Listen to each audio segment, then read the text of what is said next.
The rest of them are on the first floor. If you start telling them from there, they will first of all not listen, nor will they understand what you see. It's not proper that we should try to tell them something from a level to a level which is still there, static, in their mind. So one has to raise their consciousness 2, 3 stories so they start seeing that there's something beyond. But in doing so, so many mistakes have been there before, and some people have done it deliberately. Some are misguided and some are doing it deliberately. Net result is just the same. Even if you give poison to someone by mistake or in a misguided way, the result is the same. In the same way, whether you are misguided or whether you do it deliberately, whatever is wrong has an effect on the Kundalini. Now, the Aquarian age is the word I picked up from Dr. Warren, which is so true today. Aquarian means the water carrier, and in Sanskrit language it is called as Kumbha. Kumbha is the one what we call the Kundalini. The Muladhara is the Kumbha, where the Kundalini is there, the power of Kundalini is there. So to call it an Aquarian age must be some work of some realized soul who could see that in this age the Kundalini is going to be awakened, and that an age will start of people getting their Kundalini awakened. Now, I have already talked to you the other day about this second center, which is called as Swadhisthana, which gives us our sustenance and also our power to create. The sustenance is created inside that green part, which is represented by main 10 primordial masters. And these 10 primordial masters had another series of masters who were called as disciple principles. Now about these people I have talked to you last time, but today I would like to speak to you about other centers, especially this Navi, which is the navel center, which is very important in human beings. This is the center by which we seek. When in amoeba stage, we seek food. At a higher level, we start seeking heights, like when they became mammoth and all these animals, they wanted to have a height, to go over the trees, to be able to master them and to eat the leaves. But they became so much outsized with their height that they had to become smaller animals, like say intelligent animals, and like say cats and things like that, cat family. And this is how the evolution has been brought forth through our seeking as amoeba, then as animals, and now as human beings. As we have evolved higher and higher, we have become subtler and subtler in our seeking. For example, the people who are seeking, say, power, are not so evolved as people who are seeking their spirit, no doubt about it. Because you have gone through that, you have had enough of it. Maybe last lives you might have been kings and queens, and you must have seen all the jokes of it. So you said, now it's had enough of it, this power business. We don't want to have any more. Such a headache, we don't want to have. So the people who are seeking money also are the people who have had enough of it and they were fed up of it. So they said, now we have had it. So now you are seekers of something beyond. It has been always so, something beyond we seek. But this seeking beyond is not described to so many people, and they are not able to understand what is the beyond. That's why this center is very important of your evolutionary process. Now, first of all, as I have told you, that we have to be in balance. That's one thing we must have is the balance in life. I mean, in common sense also we can see, supposing there's a car going only on one wheel, how many would like to travel by that? Anything that you do in life has to have a balance. Otherwise, anything, even catching something, holding something, or small things, even riding a bicycle, you know that you have to have a balance. So if the Kundalini has to move, you have to be a personality with a temperate nature, and must have a balanced attitude towards life. That is very important. But in case it is not, you can be sucked into the central path of the Sushumna, in the central path of your evolution. Now the evolution takes place by remaining in the central path. Those who go to the extremes fall out of this. Now the virus that we suffer from very commonly is nothing but a kind of a vegetable which is fallen out of evolution. Now the vegetable that we call as tobacco is going to fall out of complete evolution, and you will be surprised after some years you will not find any tobacco growing anywhere because it will go out of evolution. Thanks to human beings that they misunderstood the role of tobacco. Tobacco is an insecticide. It is to be used for killing the insects and not to kill yourself. But we sometimes forget that whatever God has created for the good, sometimes we can use it for our destruction. Same is alcohol. Alcohol was created for polishing. It's very good. For example, if you have to polish your crystal, you should use gin. It's very good for diamonds or anything. It's just a polish. It's a polish for the for anything. It gives a polish. See, alcohol is a polish, and its composition is such that it gives a polish to a thing. Now God wanted you to have polished surfaces and polished things and all the clean look of it, so He gave you this polish. Now you started drinking it. Now what to do? He never asked you to drink. But if you drink that, then it polishes your intestines also. But it has its own nature. It doesn't have any idea of morality. Poor thing. We can't blame the alcohol because it is supposed to polish. Wherever you put it, it polishes. All right. So it polishes your liver also nicely.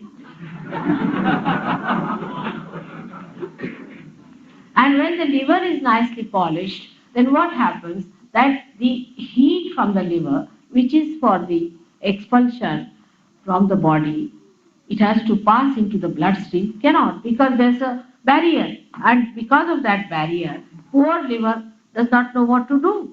It just goes on accumulating all the heat within it, and that's how your liver goes out of circulation of anything. You have liver problems and you feel very giddy, nauseating, and liver is the one which really cleanses your attention. Whatever you gather from your attention, it cleanses. So you become horrid. I mean, you are all the time angry, hot-tempered, you bark at people all the time. All that thing is typically liver issues. You grow tall like that, absolutely straight line, and you become very hot-tempered. Sometimes you could be hawk-like. People will be afraid of going nearer such a person because such a person can be very dry personality. And that's why you'll find drunkard people, if they are overdrunk, you go near them, they'll just beat you for nothing at all. I mean, it sometimes happens that by chance, if you go and ask some drunkard that was the time in the night, you will have it. So, because it spoils your awareness.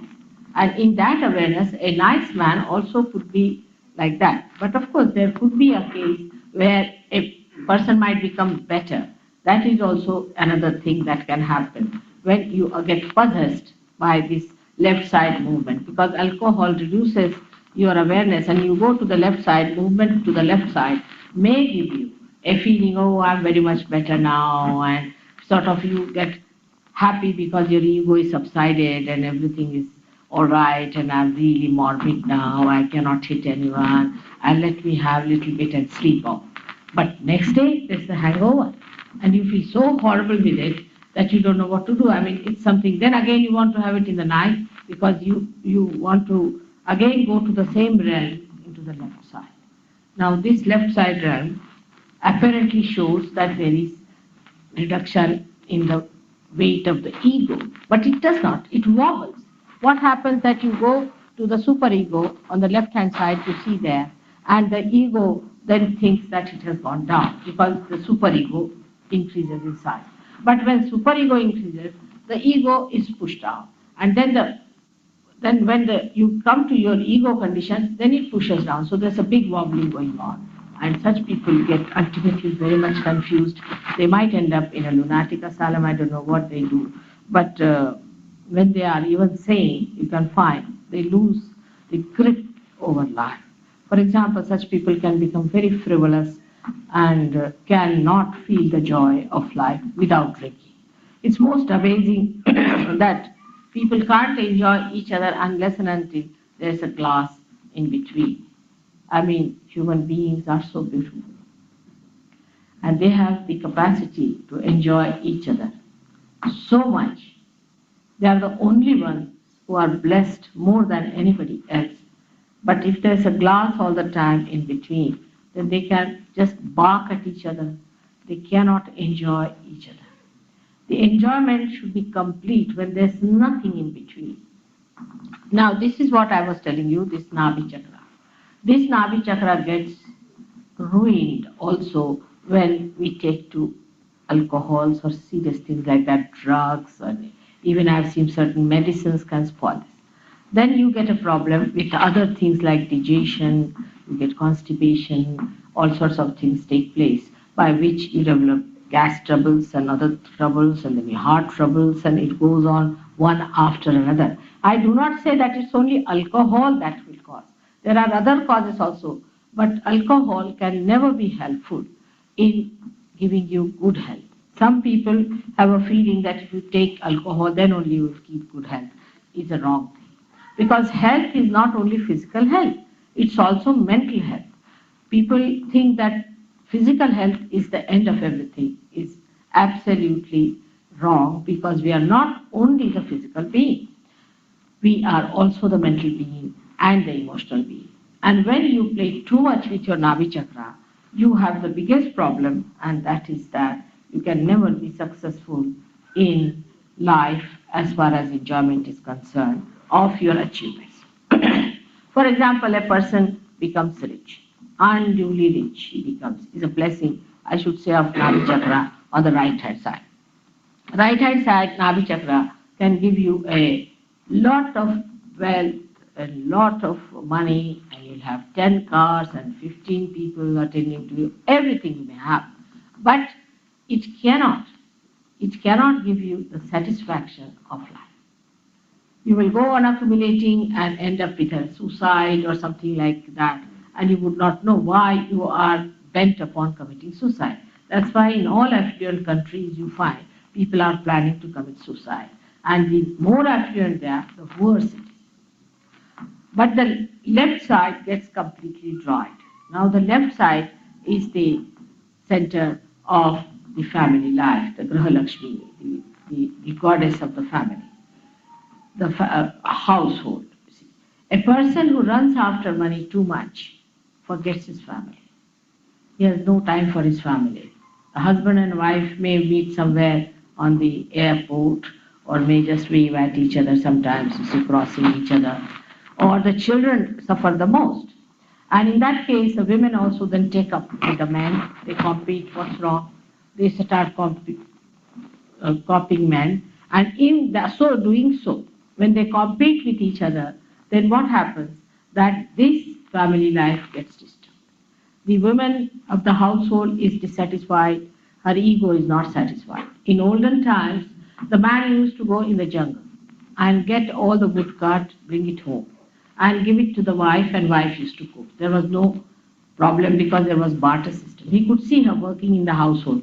Now the husband earns the money and the woman spends. I mean, that also requires some work, isn't it, to spend the money. But to man, it looks like that I'm the earning member and she's the spender. So she says, all right, I will also earn. But in this too much of competition like this between the two, what happens? The family suffers, the children suffer, and such a person will have problem with the wife will have problem with the husband, and you can always feel that center on this finger. If that finger is catching, that means there's something wrong with your family relationship. That you have to adjust yourself, and he has to adjust.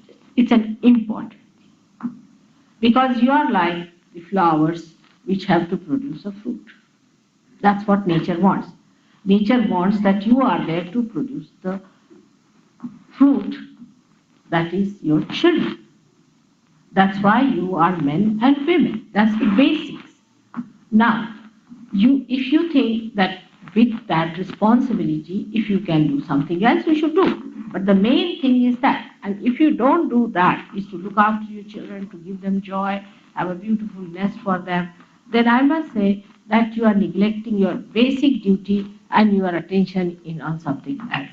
That's why so many divorces are taking place and problems are there. Then women ask for their rights, they go beyond their limits, they become dominating, here the men become dominating. That's not the way we are going to solve. We have to know that we are two wheels of one chariot. One on the left, another in the right. Now, they are not similar. They are not similar. There are two types, one left side, one on the right side. But they are equal. In their whatever they do, it's equal. They are to be respected equally in the same manner. And it is always so. For example, I had a girl who came to me, and she was a private secretary. And she told me, Mother, you say this, but I've seen that all these men come and flirt with their private secretaries. So I said, all right, maybe so. But what does that matter? You see, that shows that something wrong with the man. He doesn't understand. He's off his head. He cannot enjoy his wife and he's running after other things. It's like having something in your house and you are looking at other things, you see. Like in India, if you go to somebody comes to your house, be careful about your things. But in England, I tell them, if somebody comes to your house, be careful about your wife. See? It's just a little difference between, but the second one is a dangerous thing because fundamentally, the wife is the fundamental thing because you do not know what she will do, how she will react, and you do not know how the guest, because that is regarded as their freedom. But if you take away something from somebody's house, that's not freedom because we can take away anything from somebody's house. Why should anybody arrest us? Because there is a free will for you to do what you like, is allowed to do what you like, but in that free will, you are harming so many people and ultimately your society. Now these two wheels, as I said, are very important to God. Because so many great people want to take birth on this earth. So many great souls want to take birth on this earth. And if we behave in such a manner that all the time this chariot is this way going up or that way going up, I can tell you no child would be willing to be born in this place who are great people. Only the people who are of the worst type will be born. There will be hooligans, there will be horrible people with a horrid nature, and they'll spoil the whole atmosphere of the countries where husband and wife do not have good relationship. The children will be such hooligans and such horrible things that you'll be surprised that at the age of 8 years and 5 years, they'll be committing murders and doing all kinds of such things that you'll be shocked. Now, between you and me, because you are also husbands and wife, and one thing it should be there, that we should not quarrel before our children. We should have all decency of husband and wife. There are so many things we do not do in the presence of our children. In the same way, we need not sit down and quarrel and say, I hate you and I hate you. I tell you, this is something you have to change a little bit in our language. In India, if somebody says, I hate you, it's regarded, that man regarded as the most unmannerly person. I mean, it's very bad manners to say, I hate you. How? I mean, it shows that you are a very low type of a person to say like that. But I hate you, so what? If you hate, so what? You are not God. If you hate me, what does it matter? Actually, if somebody hates someone, so what? That shows that person is not a good person, just to hate someone. I hate you is a way of expressing something that is, I feel, is very wrong for the family system. It shocks children. Children look upon you as ideals. When they are born, you should see them. Most of the children nowadays in Australia are born realized. I see them around when I went to the airport and I see they are born realized. And they watch, and they're surprised, and they sulk, and they feel very sad. They don't take sides. They don't like the father to fight the mother to fight. And one other thing which you must understand, that a certain gradation has to be there. A woman is the strongest point of the household, like this Mother Earth is. She takes all the problems on upon herself. Because she's the strongest. Who else can withstand this kind of weight on her? It's the mother. In the same way, a woman in the house is the mother, and she has to bear up. You see, it's nice to have a husband who comes home and says whatever he likes and takes out all the filth on you, than to have a husband who is very sweet, hello, hello, and outside he goes like a bumptious tiger on everyone. Such a man is you see, they are like children, I would say. They are like children. They have to take out their tensions on their wives only. And you should be an absorber of that. And that's the sign of a woman. A strong woman doesn't get easily disturbed by these things. She's not bothered. She says, all right, you little baby, come along. Now I have had 4 babies. Now this is the 5th one, which is the smallest has come. Let him shout and scream. Even with the children, you have to be patient. They'll hit you. They'll do anything. I would say that way in India, children are treated very kindly, and they are special things. They will do what they like when they are children. But when they grow up, we do not have teenage problem. We do not have problem when the children don't respect. This is a very important aspect of our modern life that we have to understand. What is the relationship of husband and wife is? Husband is like, say, a gentleman who is definitely is to be respected by the wife. But if she does not respect the husband, she cannot get respect from her children. But the husband has to be a respectable man. That's very important. If the man is not respectable, he cannot be respected easily. But the more is the woman has to be very respectable. If she doesn't give her respect, you can handle any kind of man if you are clever enough. Drunkards, all sorts, they come down. Because after all, they are human beings. They are not bad people. But because of mishandling, they just get out. And the domination of men is just a myth. See, they cannot dominate. They are incapable of domination. They just do it because they want to feel that they are superior. That's all. But they cannot dominate. Whatever domination, what is their domination? It's little things here and there. Just like children. That's what it is. If women understand their maturity and their responsibility as women, because they are the Shakti. They are the power of the family. And they are the potent Shakti for the husband as well as for the children. But if they get disturbed, then the husband is disturbed and children are also disturbed. But they are potent. While the kinetics are these people, like here is the electricity. All right. So we say very good lamp and electricity and all that. But from where does it come? The source is somewhere quietly sending the source and enjoying itself by giving that source. In the same way, this is a very important sentence. Why I said it? Because today I went to Melbourne and all the time this finger was burning up to this point. So that means there's something wrong with men and women as far as their family life is concerned. They're all very upset, I felt. The husband is upset and the women. Maybe the laws may be against men, maybe here, I don't know. In America I found a husband and wife relationship is very queer. For example, I met a lady who's very queer people there. I went and stayed with a lady. She had a luxurious house with a swimming pool and this and a maid coming to do everything up and 5 stories and this. And she said, you see, one of my former husbands will come and see you in Los Angeles. I said, all right, very good idea. So he came, he was like a pauper, walking like this. And he says, I have got a room on rent where I'm staying, mother. It's very difficult. I have to share it with someone. I said, what? That lady who was there, she has a very big house. She's supposed to be your wife. He said, that's mine. I tell you, I lost it to her in a case.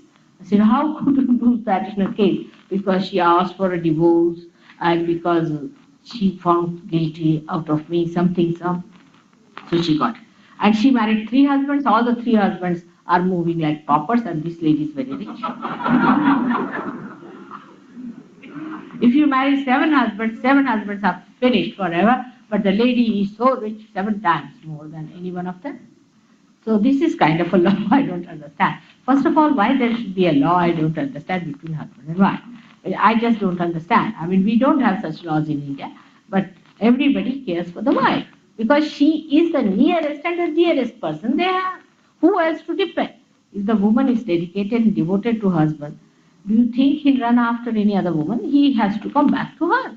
He'll be so fed up with these women who just live for money or anything, and he has to come back. So, you see, one has to take a very wise decision because you must understand you are born at a juncture, whether on which you will be destroyed completely or you will be saved. It's a very important. You have to save humanity. You are born at a time when you have to save humanity. It's not only Kundalini awakening that will help because you might be saved, but you have to save the whole society, the whole family, the whole, I should say, the whole universe or the whole creation will have no meaning if you people are destroyed. Now, this is one of the way of destruction by destroying the family. The children become mad, the husband becomes mad. They all end up in orphanages. That's what I've seen. They are mostly in orphanages in their old age. There's nobody to bother about. So it's a question of giving and giving and giving. Now this Graha Lakshmi's center is on the left hand side and the another is Raja Lakshmi center is on the right hand side. Now this center gives us the power to rule over people and we become very, in extremes you see we can become very arrogant and we can become very, very sort of authoritative and we might sort of end up with a funeral with 10,000 people behind us, all bought from market and put there behind you without any feelings. That's all finished. If such a man finished, they say, oh, thank God he died. He was a horrible terror for us. So that kind of a life can come with Raja Lakshmi. But in the center is the Lakshmi. Lakshmi is the goddess, is the power within us by which we balance, lead a very balanced life, by which we are satisfied. Now they have made a beautiful picture of this Lakshmi, also one should understand this power, is a lady, is a mother, and she stands on a lotus. Now these are all symbols which suggest that these symbols are carved out with such deep significance. She stands on a lotus. Means imagine who can stand on a lotus. And she is a very healthy woman, and she stands on a lotus. It means that she is never putting pressure on anyone. A rich man comes in, he must honk his car loudly because he's rich, so he thinks he must honk it higher. And a rich man must go in a big limousine or some sort of a thing to show off that he's very rich. If he comes to any program or they must sit in front, he should have the front seat and he makes him known everywhere. Everybody must feel the weight of the rich man. He can run away with 10 wives of somebody and he can have a big boat for himself and he can get any number of women there and he can spoil any families he likes because he's rich. This kind of thing comes in people, but Lakshmi, the one who stands on the lotus, is the beauty and the glory of the riches that God has given that person.